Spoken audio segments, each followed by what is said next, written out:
Good afternoon বন্ধুরা, কেমন আছো তোমরা? নিশ্চয়ই ভালো আছো। চলে এসেছি আবার একটা সিম্পল লাঞ্চের থালি নিয়ে। কদিন ধরে বিয়েবাড়িতে খুব রিচ খাওয়া দাওয়া হয়েছিল, তাই আজকে আমি একদম সিম্পল রান্না করেছিলাম। কেননা অনেক দিন যাবৎ রিচ খাওয়া দাওয়া হয়ে গেলে ঠিক শরীরটাও পারমিট করে না, তাই জন্য একেবারে সিম্পল লাঞ্চের থালি নিয়ে আজকে আমি চলে এসেছি। আজকে লাঞ্চের থালিতে ছিল গরম সাদা ভাত, আর আলুটাকে আমি পেঁয়াজ আর কাঁচা লঙ্কা দিয়ে আজকে মেখেছিলাম আলু সেদ্ধটাকে। সঙ্গে নিয়েছিলাম একটা সেদ্ধ ডিম, আর করেছিলাম ঝিঙের বড়া। অনেকেই খেয়ে থাকবে ঝিঙের বড়াটা, অনেকে আবার নতুন নাম শুনেছ। সঙ্গে ছিল মসুর ডাল।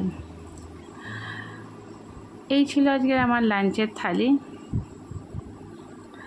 তোমরা জানিও আমার লাঞ্চের থালিটা কেমন লাগলো, আর এই গরমে এরকম সিম্পল লাঞ্চ খেতে কার কার ভালো লাগে। আমার তো বেশ ভালোই লাগে। তোমরা আমাকে কমেন্ট করে জানিও তোমাদের কার কার ভালো লাগে। তাহলে চলো আমি খাওয়া শুরু করি। প্রথমেই আমি ভাতটা আলু সেদ্ধ দিয়ে মেখে নেব।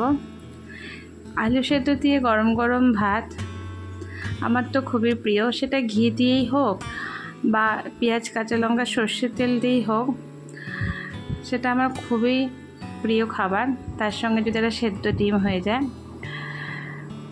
তারপরে ভেঙে নিলাম ঝিঙের বড়াটা, এটাও খেতে আমার খুব ভালো লাগে। খুব গরম গরম ছিল, হাতে ধরতে পারছিলাম না, এতটাই গরম, সদ্য কড়াই থেকে নামানো হয়েছে। তোমরা ট্রাই করো, ঝিঙের বড়াটা খেতে খুবই ভালো লাগে।